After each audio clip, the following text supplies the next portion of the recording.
Okay. So hi guys, my name is Whitney and I'm going to be walking you through our interview today. We will be talking with a Mr. Greg Johnson about being an architect. So he's going to tell us a little bit about his job and including general interests, training, and just some other questions. And so we'll go ahead and get started. Our first question for today is, just can you tell us a couple sentences about your job? About my job. So as an architect, my specialization is actually within healthcare design. So specifically, I design hospitals, clinics, anything to do with healthcare. And my responsibilities is dealing directly with the clients to listen to them and work with our team to design what they need and what they want. So that's pretty much in a nutshell what I do every day. Awesome. Can you tell us why you chose to go into this job in particular? Yeah, so when I was actually in junior high or so, I was thinking about my future. And I'll never forget, back in the day before we had the internet, we had encyclopedias. And I started looking through the encyclopedias, starting with A, and architecture was in there. And I'll never forget when I got to that, it talked about architecture being the blending of science and art.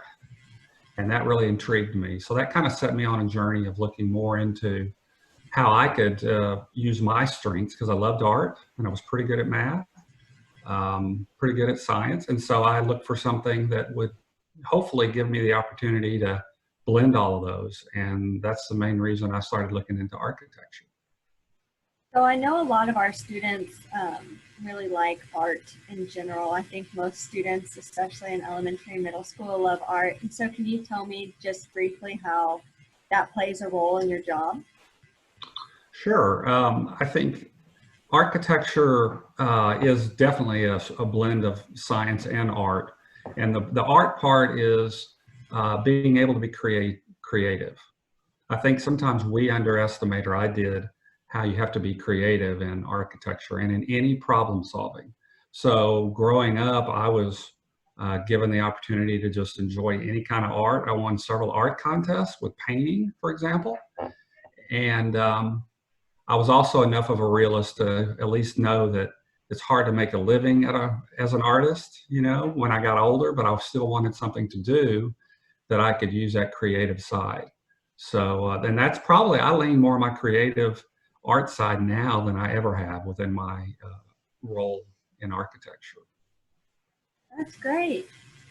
So our next question is, how many different types of jobs are there in your field of work? And kind of tell us about them. Okay. Yeah, so the world of architecture is actually very broad, like a lot of industries. We have several roles that are fairly common, like project managers, and they're primarily looking at budget, schedule, and client interaction. We also have people who focus more on the technical side, what we call project architects. And they look at how do you draw the drawings to keep water out of your building? Like, what does a wall or a roof look like? And how do you communicate that to a contractor to build? Another whole component has to do with design. We have people who do nothing but focus on how's it going to look, and from the exterior and the interior. So we work with interior designers, we work with structural engineers, and a lot of other folks to bring together what is ultimately, hopefully, a successful building. So it sounds like there's a lot of communication between different people and working in groups. That is true, especially these days. I think maybe a few hundred years ago, architects probably had more of a primary central role in design and even in construction. But now with technology and all of the difficult parts of everything we see in society, all the materials, all the finishes, all the codes, it becomes very difficult to have one person absorb all that.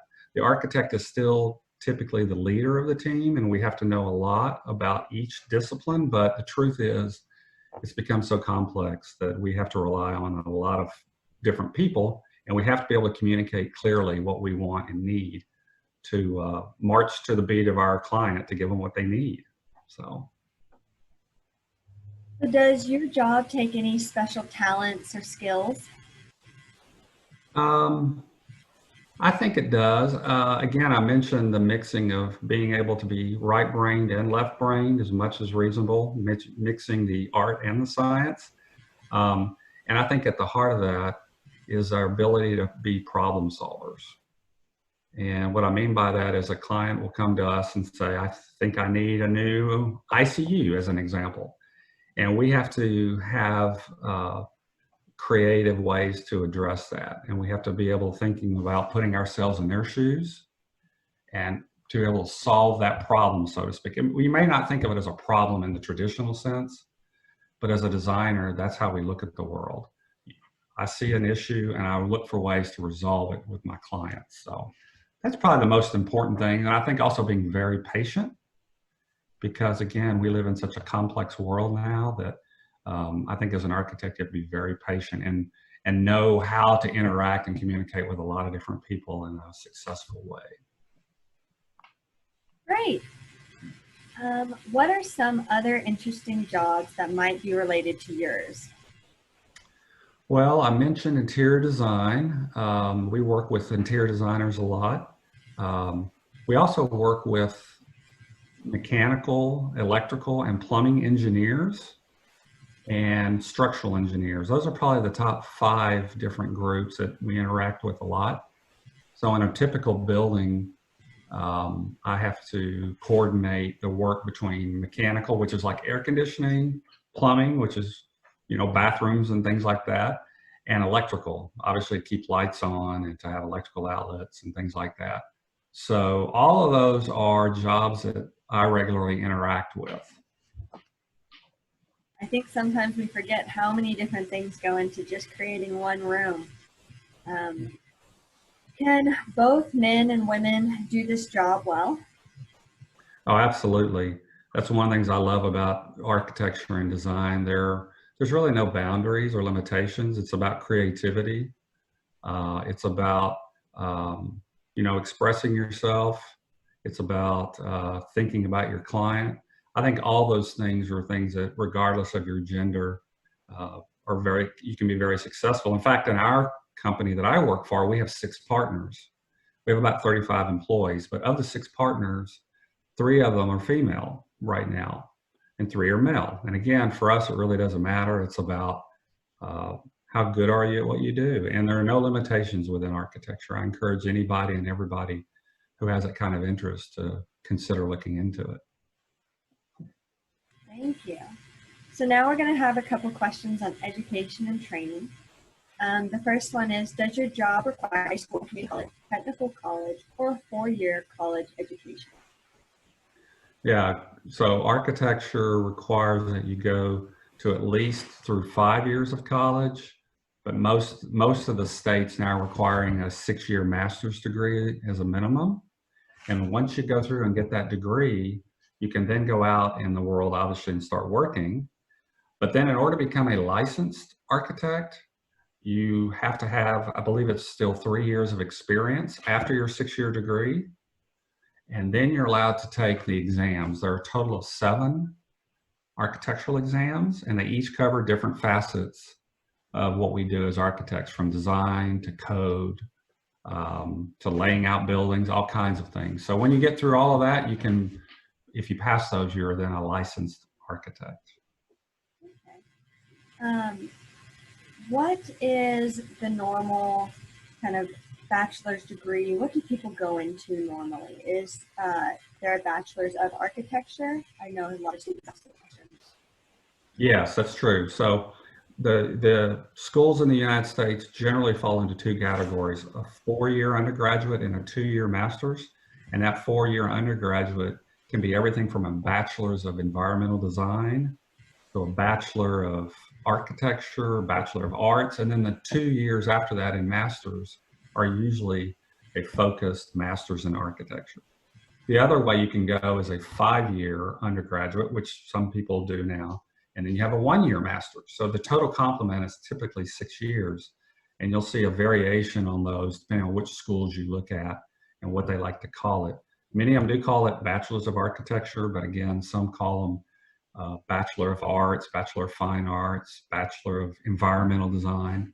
There's a variety on the undergraduate side, but the graduate 1 or 2 year are typically called Masters of Architecture. Okay. And one more question I'm going to throw out there is, what was one of your favorite classes that you got to take? Oh, wow. Believe it or not, one of my favorite classes when I was in architecture school was photography. Um, that was one of the electives that I took, and I still am a photographer to this day, so that stuck out with me. There was something always magic about taking pictures, and back then you had to take them into a dark room and kind of walk them through the chemicals and do different things, and at the end you had this magic that you saw at the very beginning through the lens. So for me, I think that was one of my most favorite classes of all time. Sounds like fun to me. I would have enjoyed that. Does your job change often? And if so, how do you keep your knowledge and skills updated? Yes, so yes, our job changes a lot. The fundamentals don't change, like I mentioned, about problem solving, but the world around us is changing so quickly. For example, we now have to get continuing education units, CEUs, in order to keep our license up to date. And it varies by state. As I mentioned a while ago, the states actually control how many CEUs you need to be licensed in that state. So I'm licensed in the state of Texas as an example, and the state of Washington, because I do work in both of those. So in order to keep up, we have ongoing opportunities in the marketplace from vendors and other people who give us video conference CEUs on all the different topics that you can imagine. That's the main way we do, and I do a lot of reading, we do a lot of learning on the job from others as we explore different types of bricks or different types of carpet, different types of roof. I know most of the basics, but I'm always learning from other people in the marketplace. So I have to rely on, I've mentioned vendors as an example. It's kind of a dry subject, but roofs as an example, there are a lot of different roofing types in the commercial industry. So I read and I learn and I listen from them because they're the experts in roofing. Like I said, I know the basics. Like I know my client wants a roof that doesn't leak. I know they deserve at least a 15 or 20-year warranty, and so on. So that's how we do a lot of learning. You said also that, so you're licensed in Texas and Washington. Does your job involve traveling, or kind of if you want to, or not if you don't want to? Yeah, there's a lot of opportunity there to travel or not. It just depends on the type of architecture that you want to go into and the size of the company. The average architectural company in the United States is actually only about 10 to 15 employees, believe it or not. But the larger companies might have several thousand employees. And so in those situations, those companies try to go around and win projects and deliver projects all around the US or the world. So in that setting, you're much more likely to travel. If you have an interest in travel and making that a part of your career, usually those companies do a little more travel. As I mentioned, we have 35 employees. We have one office. It's in Houston. But we do actually travel some because we have a client, healthcare client, who likes to go around the US and put together small hospitals all over the country. So we're working in about 7 or 8 states right now, but it's more about going with that client to design for them. It isn't us being proactive and going to the other states and trying to win projects. It's more driven by our clients. So that's it. There's a lot of opportunity depending on what you'd like to do within that realm. Well, I bet with the current pandemic climate, they've been very busy with all of their hospitals. Mm-hmm. The next group of questions is asking about working conditions. The first one is just, what sort of tools do you get to use, and do you have to buy your work tools, or are they provided? So like most industries, architecture has been largely taken over by computers. It's our preferred method of even designing and drawing. So we use softwares that draw in 3D now on computers. The most common one in the market is called Revit. Revit and SketchUp are common 3D design tools. And so we largely work on computers, and those computers are purchased by the company. Very few companies ever ask their employees to buy their own software or hardware, at least within architecture. So I work on, I have a computer that I take with me everywhere as well, a very light, fast one, but it's not strong enough to run some of the heavier applications like Revit, which is a 3D modeling software, because those files can be 200 and 300 megabytes in size, maybe more. So we do still have some very large format printers, plotters that can print out drawings full size, but even that process has been greatly diminished. A lot of our projects were just, after we draw them, we save them as a PDF file and we email them out to the contractors and or our clients. So that's actually been very helpful during this pandemic. You mentioned that a while ago.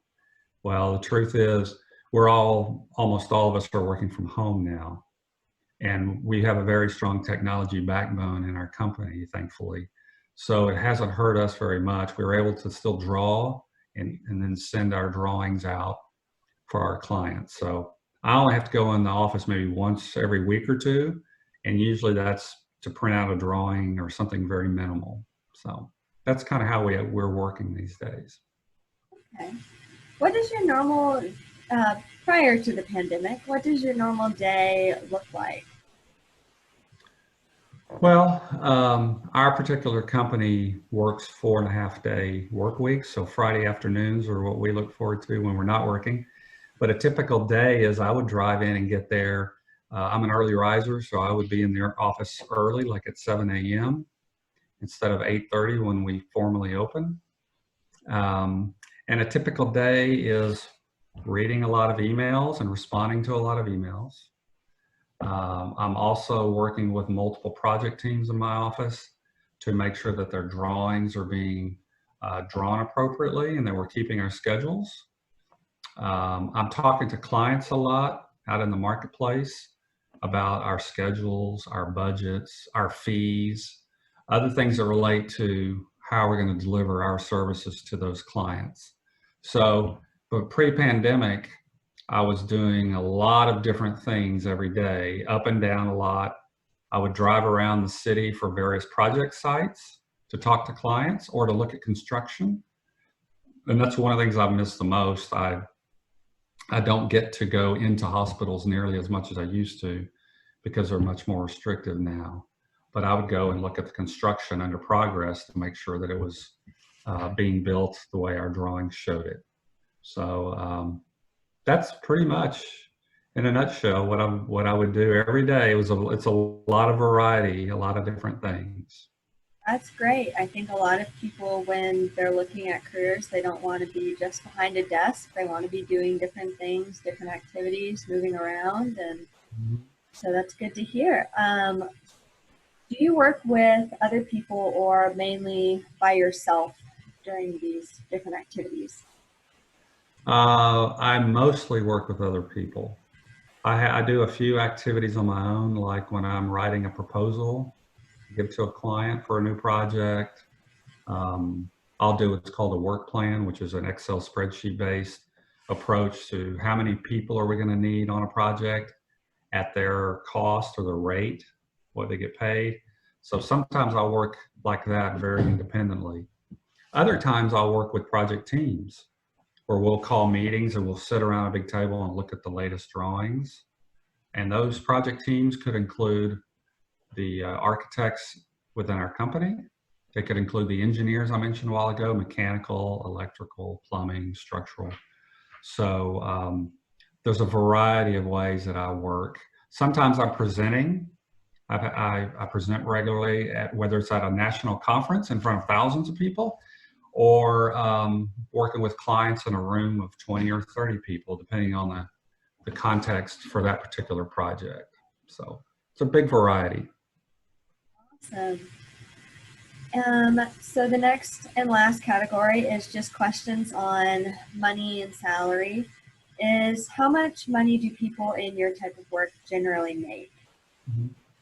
So when you get out of school and when we hire people, usually they start around $50,000 a year.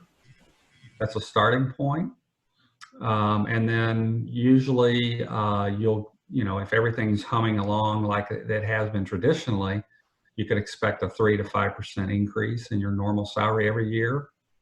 Certainly superstars and people who are really learning more quickly can definitely make more money more quickly within their career. Most architects, after 15 or 20 years, you usually sort of settle into your role and your responsibility, and your salary might be in the $100,000 to $150,000 range. And then the other big thing to consider is, as an architect, like in any industry, if you own your own business, you can certainly make a lot more profit. So you can make several $100,000 to $500,000 a year, depending on how successful you are within your own business, especially during really good times. Of course, the downside of that is when the economy slows or you have problems, if you're a partner like I am or an owner of your own business, then certainly you have to, you might have to take a pay cut or, certainly reduce your business expenses. So that's it in a nutshell. Awesome. Last question is, are you paid by the hour, by a fee that you charge, sales commission, or salary? And if multiple, then what is the difference? Mm. So our company, like most architectural firms, pays their employees on a salary, a fixed salary every year. We just divide it by 26 pay periods in a year. It's not, well, actually 24 now. Some companies do 26. We actually gone to a 24, meaning the 1st and 15th of every month, you get paid your salary. When we talk to clients, there are two basic ways that we charge clients. One is a fixed fee, like a salary, like we say, we'll draw this building for $50,000, whatever the number is. Or we could charge that client an hourly rate up to a maximum. We could say, well, and usually when we do hourly rates with our clients, it's because we don't understand the scope. We don't have clarity yet on exactly what they need. So it's hard to give them a specific fixed fee or what we call a lump sum. So for us in the business world, like I say, it's usually one of the two with our clients. It's a lump sum fixed fee, or it's an hourly charge of our time up to some maximum within that project. So does that answer that? That answers it perfectly. I guess just the final thing before we finish up is, for students who are considering going into architecture, do you have any just advice or words of wisdom? Yes. First of all, it's an awesome field and there's a room for a lot of people with a lot of different, perspectives. So that's one of the things I love about it. But specifically, I would say you really should be comfortable with art and science. It's something that you use regularly. And I think also just being patient. It's a type of career where it truly builds over the years on your experience. It's a very experience-based thing. You can have all the credentials you want and schooling, which is all good as a start, but to really continue on to achieve, it's based on your experience. It's really listening and learning all the way through. So that'd be my best advice. Oh, great. Thank you so much for taking your time and helping us with this. For everybody who's watching, the attached lesson will also be on the page, along with activities that will let you explore your interest in architecture. Thank you for watching. Thank you.